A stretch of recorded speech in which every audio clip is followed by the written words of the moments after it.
Hi, we are here with Wendy Pini. And what have you done?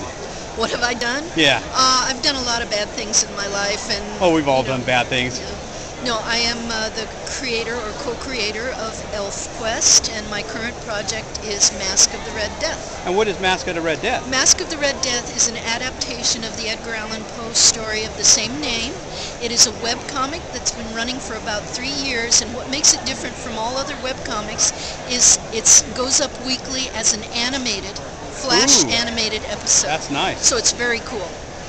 So, how does it feel to have one of the comics that's considered one of the classics?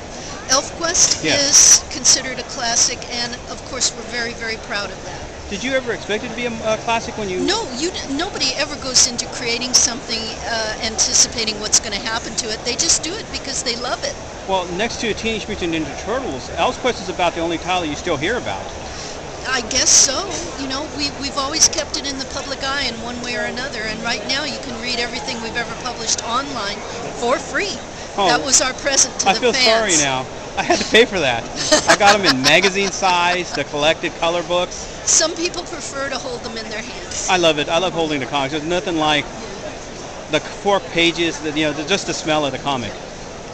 Not like I'm looking at a web. It's like watching TV.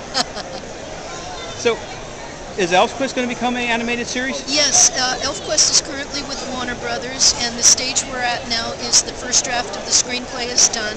Warner Brothers is reviewing it. In about 4 months, we'll know where we're going from there. Yeah, because I remember in one of I think it was the ElfQuest, it's a big, thick book of yours.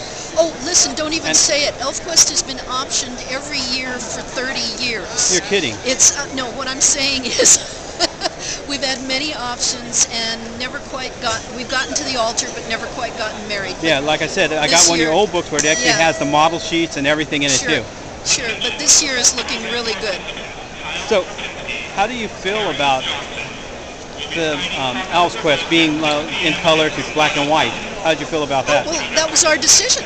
You know, we always sort of envisioned it in color, and when we got our first opportunity to do that, we went for it.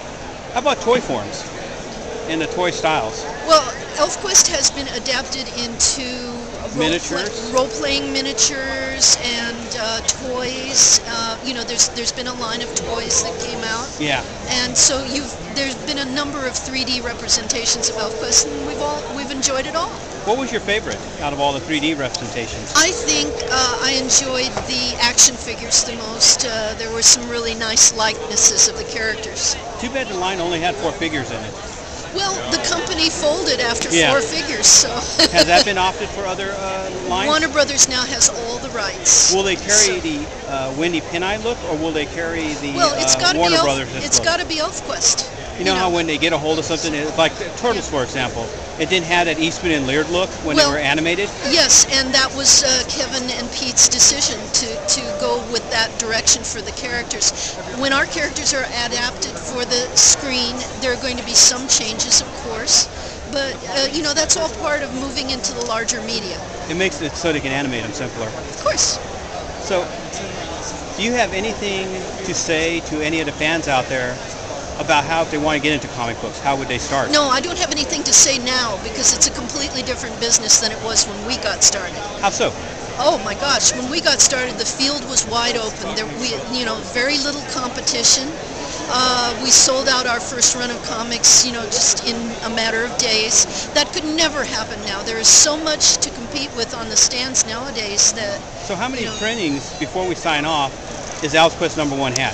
All I know is we've sold millions of copies. There's been many different versions of it, and there will be many different versions of it. As long as there's still fans and love for it, it'll still be around. We're often amazed at how the love has lasted all these years, and we're very grateful. Thank you.